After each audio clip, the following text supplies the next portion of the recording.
حضرت سیدنا داؤد علی نبینا علیہ الصلوۃ والسلام کی قوم کے 70,000 آدمی عقبہ کے پاس سمندر کنارے ایلا نامی گاؤں میں رہا کرتے تھے۔ اللہ تبارک و تعالی نے اس قوم کا امتحان مقصود فرمایا اور اللہ کی طرف سے حکم نازل ہوا کہ ہفتے کے دن مچھلی کا شکار تمہارے لیے حرام ہے، اور ہفتے کے علاوہ یعنی پورے ویک میں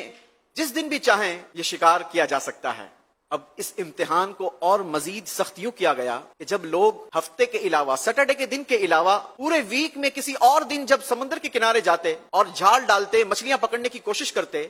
تو مچھلیاں بڑی تھوڑی آتی یا نہ آتی، اور جب سیٹرڈے کے دن یہ سمندر پر جاتے تو ایسا محسوس ہوتا کہ گویا ہاتھ ڈالو تو مچھلی آ جائے، اتنی ساری مچھلیاں نظر آتی۔ اب ان کے دلوں میں حرص پیدا ہوئی تو شیطان نے انہیں ایک ہیلا سجایا۔ شیطان نے انہیں مشورہ دیا کہ تم لوگ ایسا کیوں نہیں کرتے کہ سمندر سے چھوٹی چھوٹی نالیاں نکال کر آگے ایک بڑا سا تالاب بنا لو، ایک حوض بنا لو، اور ہفتے کے دن جب سمندر میں مچھلیاں آئیں تو ان نالیوں کے منہ سے رکاوٹ ہٹا دو تاکہ وہ مچھلیاں ان نالیوں کے ذریعے اس حوض کے اندر آ جائیں، اور تم لوگ سیٹرڈے کے دن نہیں بلکہ ہفتے کے علاوہ کسی اور دن جا کر اس حوض سے مچھلی کا شکار کر لینا۔ اب ہرس کے ماروں کو یہ شیطانی ہیلا پسند آ گیا تو ان لوگوں نے سوچا کہ یہ حوض میں مچھلیاں قید کرنا یہ شکار نہ ہوگا۔ بہرحال اس قوم میں 3 گروہ بن گئے۔ کچھ لوگ ایسے تھے کہ جو شیطان کے بتائے ہوئے اس طریقے سے شکار کو درست سمجھتے، اور کچھ لوگ ایسے ہو گئے کہ انہوں نے اس کام کو اپنے دل کے اندر برا جانا لیکن خاموشی اختیار کر لی، اور دوسروں کو بھی منع کرتے کہ بھائی تم ایسوں کو کیوں سمجھاتے ہو کہ جنہیں اللہ تبارک و تعالی ہلاک کرنے والا یا سخت سزا دینے والا ہے،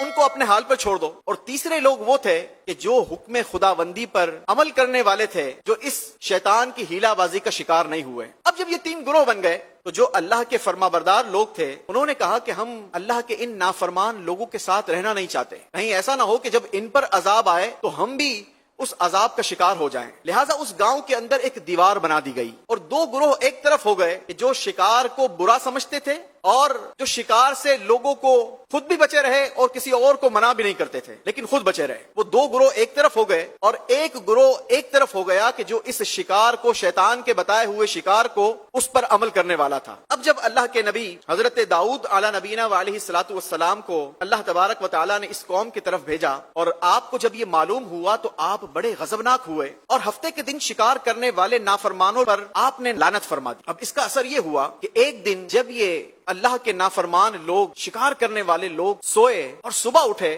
تو ان کی طرف آبادی میں بالکل پن ڈراپ سائلنٹ، خاموشی ساری تھی۔ دوسری طرف کے لوگوں کو بڑی تشویش ہوئی، آج کیا ماجرا ہے، یہ جو لوگ دیوار کے اس طرف رہتے ہیں یہ سارے اتنے خاموش کیوں ہو گئے ہیں، آج ہوا کیا ہے؟ تو ان لوگوں نے اس دیوار کے اندر دروازہ بنایا، اور جب جا کر دیکھا تو کیا دیکھتے ہیں کہ اللہ کریم نے ان مجرموں کو بندر بنا دیا ہے۔ ایک روایت کے مطابق کچھ کو بندر اور کچھ کو خنزیر بنا دیا گیا۔ مدنی چینل کے ناظرین، یہ واقعہ قرآن کریم فرقان حمید کے سورہ بقرہ آیت نمبر 65 اور اس کا تفصیلی بیان اللہ کریم نے قرآن پاک کے پارہ 9